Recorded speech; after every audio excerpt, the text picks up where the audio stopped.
नमस्कार दोस्तों, स्वागत है आप पे और आपके साथ मैं हूँ आशिमा त्यागी। दोस्तों, आज जिस विषय पर मैं बात करने जा रही हूँ बेहद महत्वपूर्ण है, इसलिए ध्यान से सुनिएगा। आज के भारत में एक बेहद दिलचस्प और बहस छेड़ देने वाला फैसला सामने आया है। हरियाणा के कुछ मुस्लिम समुदायों ने अपने स्तर पर ऐसे सामाजिक नियम लागू किए हैं जिनकी गूंज अब सिर्फ गांव या राज्य तक सीमित नहीं रही है, बल्कि अगर देखें तो देश और दुनिया में चर्चा का विषय बन चुकी है। फैसला साफ है, अगर कोई व्यक्ति तस्करी करता है तो गो मांस बेचता है या नशे के कारोबार में शामिल होता है तो उसके खिलाफ सिर्फ कानूनी नहीं बल्कि सामाजिक कार्रवाई भी होगी। और इतना ही नहीं दोस्तों, तस्करी या ऐसे अपराधों में शामिल व्यक्ति की जनाजे की नमाज तक नहीं पढ़ी जाएगी और समाज उसके अंतिम संस्कार से दूरी बनाएगा। गोकसी की गोश्त बेचने पर 11,000 रुपए का दंड है, चाहे वो यही कर रहा है उसको गोकसी या फिर बाहर से लाके बेच रहा है। 11,000 रुपए का दंड है साबित होते ही। गो तस्करी वाले की नमाज जनाजा नहीं पढ़ाएंगे, ना उसमें शामिल होंगे, ना उसका जो नमाज जनाजा वो पढ़ाई जाएगी। जो गो तस्करी कर रहा हो, गाय बाहर से लेके आ रहा हो चोरी से। जो पंचायत में वादिन फैसले हुए वो तो अलग, हाँ वो तो हाँ ही हाँ। इनके अलावा जो हमारे 5 विश्वास ने फैसले करे वो यहाँ नशा बेचने वाले पर 1 लाख रुपए का दंड है। नशे का सेवन करने वाला, पीने वाला, चाहे कोई भी है, किसी भी तरह का नशा है, चाहे शराब है, सिमैक है या कुछ और नशा है, 11,000 रुपए का दंड है। अब जरा सोचिए, एक ऐसा समाज जहां किसी की मौत के बाद भी उसे सामाजिक सम्मान नहीं मिलता, ये कितनी बड़ी सजा है। ये सिर्फ धार्मिक नहीं बल्कि सामाजिक बहिष्कार का सबसे कठोर रूप है। और इसी के साथ गौ मांस बेचने पर 11,000 रुपए का जुर्माना और बाइकॉट, नशा बेचने पर 1 लाख रुपए का दंड और नशा करने वालों पर भी 11,000 रुपए का जुर्माना तय किया गया है।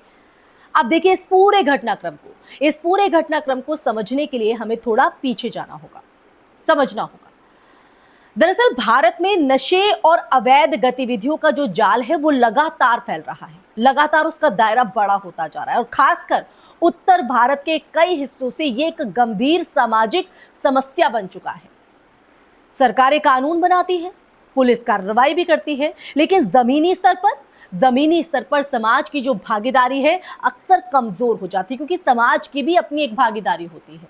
ऐसे में जब कोई समुदाय खुद आगे बढ़कर नियम बनाता है तो ये एक तरह से अगर देखा जाए तो सेल्फ रेगुलेशन यानी आत्म नियंत्रण का मॉडल बन जाता है और उसमें कोई गलत भी नहीं है। लेकिन इस बीच सवाल यहां पर यह है कि क्या ये कदम सही है? क्या किसी समाज को ये अधिकार होना चाहिए कि वो इस तरह के फैसले ले जो किसी व्यक्ति के सामाजिक और धार्मिक अधिकारों को प्रभावित करे? आप ही बताइए, क्या ये हक है? क्योंकि अगर एक पक्ष की बात करें तो एक पक्ष ये कहता है कि ये एक सकारात्मक पहल है। जब कानून का डर कम हो जाता है तब समाज आगे आता है और समाज का दबाव ही लोगों को गलत रास्ते से रोक सकता है। और खासकर नशे जैसी बुराई जो युवाओं को बर्बाद कर रही है, उसके खिलाफ इस तरह का जो सख्त रुख है वो समाज को मजबूत बना सकता है। अब दूसरी तरफ आलोचक इसे खतरनाक ट्रेंड मानते हैं।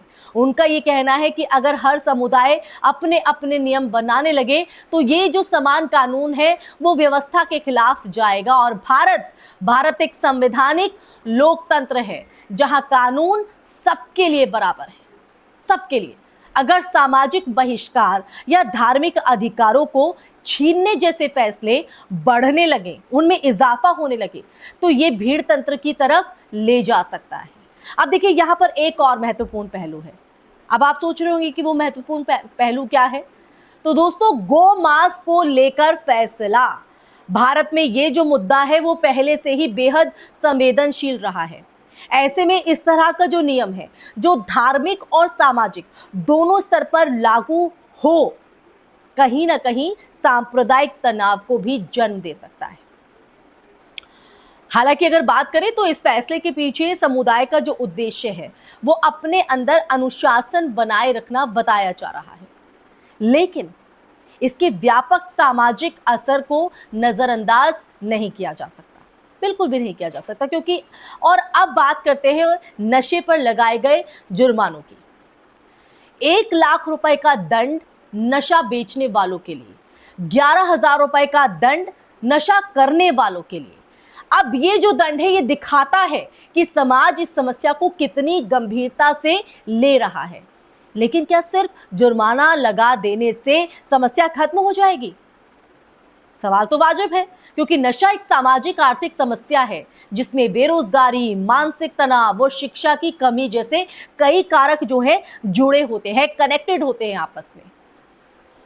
अब देखिए, इस पूरे मामले में सबसे दिलचस्प बात क्या है? सबसे दिलचस्प बात यह है कि ये जो पहल है वो सरकार या किसी राजनीतिक दल की तरफ से नहीं आई है, बिल्कुल भी नहीं आई है, बल्कि खुद समाज के भीतर से ये निकली है, ये कदम उठाया गया और ये दिखाता है, दर्शाता है कि लोग अब अपनी समस्याओं का हल खुद तलाशने की कोशिश कर रहे हैं।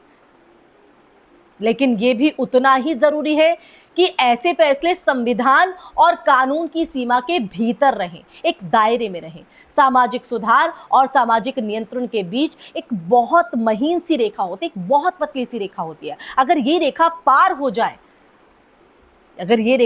हो जाए तो सुधार की जगह दमन शुरू हो जाता है। ये बहुत अच्छी पहल है। कहा जा सकता है कि समाज के भीतर से कोई एक जागरूकता निकलती है और उस जागरूकता के तहत ये एक दृढ़ कदम उठाया जाता है। लेकिन कहा जाता है कि हर सिक्के के दो पहलू होते हैं, एक अच्छा एक बुरा। तो हमें उस नजरिए से भी कहीं ना कहीं इसको देखना होगा।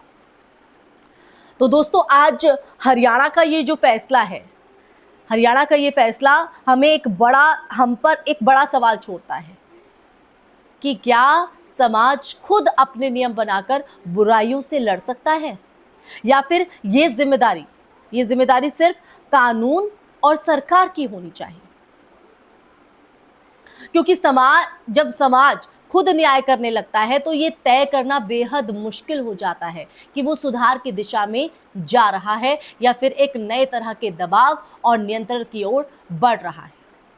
दोस्तों, इसी के साथ इस चर्चा में फिलहाल के लिए बस इतना ही। ये चर्चा आपको कैसी लगी, कमेंट सेक्शन में कमेंट करके दीजिएगा अपनी राय। इस पर आपका नजरिया क्या है, आपकी प्रतिक्रिया क्या है, या आपके मन में कोई विचार है, तो कमेंट सेक्शन में कमेंट करके अपनी राय जरूर साझा कीजिएगा। फिर हाजिर होंगी ऐसा ही सच का संवाद लेकर। तब तक के लिए अपना ख्याल रखिए। जय हिंद, जय भारत।